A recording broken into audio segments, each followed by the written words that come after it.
Hey y'all, it's Jess and I'm back with another word. Sorry y'all.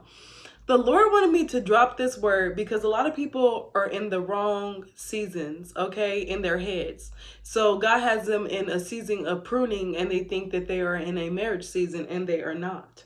So the Lord has me being very, very stern with this word because people are very hard-headed.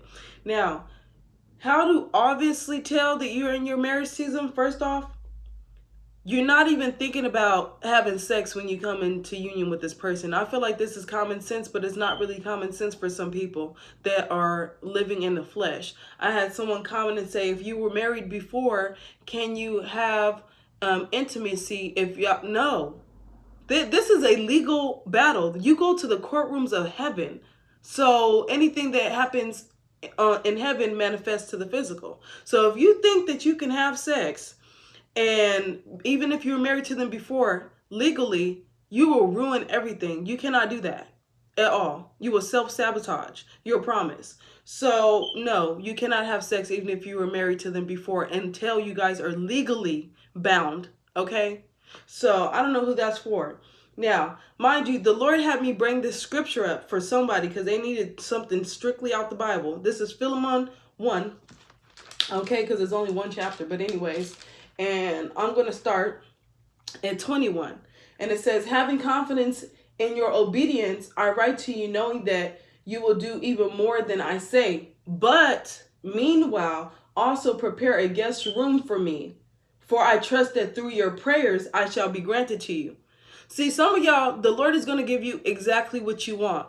And New Daru, she had posted that there was multiple marriages that came together and they fell apart because God gave it to them what they want. The people wanted King Solomon, I believe, and God had someone else for them, but he gave them what they want and they end up falling in behind that.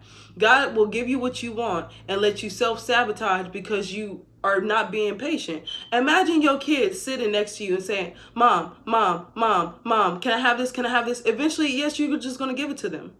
God will do that. He will give you something prematurely just to show you that you weren't ready for it. Some of y'all are not in y'all marriage seasons, and it's just, you got to be brutally honest with people. But the people that know that they are, can't nothing shake their faith, okay? You just have that feeling of knowing, and God has also confirmed it to you, okay? But if you think that y'all gonna be sleeping in the same bed, if you guys are going to be living with one another, you're tripping. You very, very so much tripping. Some people can't even kiss their kingdom spouse when they return because the flesh will eat them up and ruin the union. So no, it's certain things that are not going to be allowed. God has set rules into place because our flesh deceives us constantly, okay? And he's not going to want us to self-sabotage. But no, I just wanted to put that out there. No, you cannot. You cannot have sex. It doesn't matter if you guys were married before. You need to be legally bound again, okay? Because if not, you give the devil legal rights to you. So if you don't think that there's a technicality and legalities, there is. Very much so.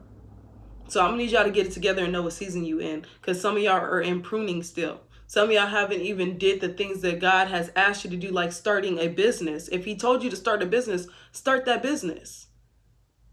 And then your partner will come and help you. You guys can do business together, but some of y'all didn't even finish the instructions that the Lord gave you, and he's just waiting for you to finish your instructions so he can release that person.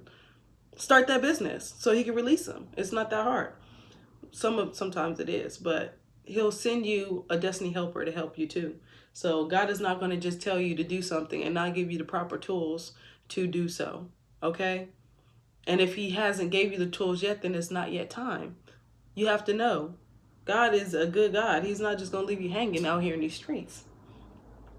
But yes, y'all, that's how you tell. If you haven't, if you're just now logging on, I'm going to end this and you guys go ahead and watch it from the beginning to see what I was speaking about. But don't forget, you're smart, you're strong, you're beautiful, and you can do anything. If God be with you, who could be against you? And that's absolutely nobody can be against you.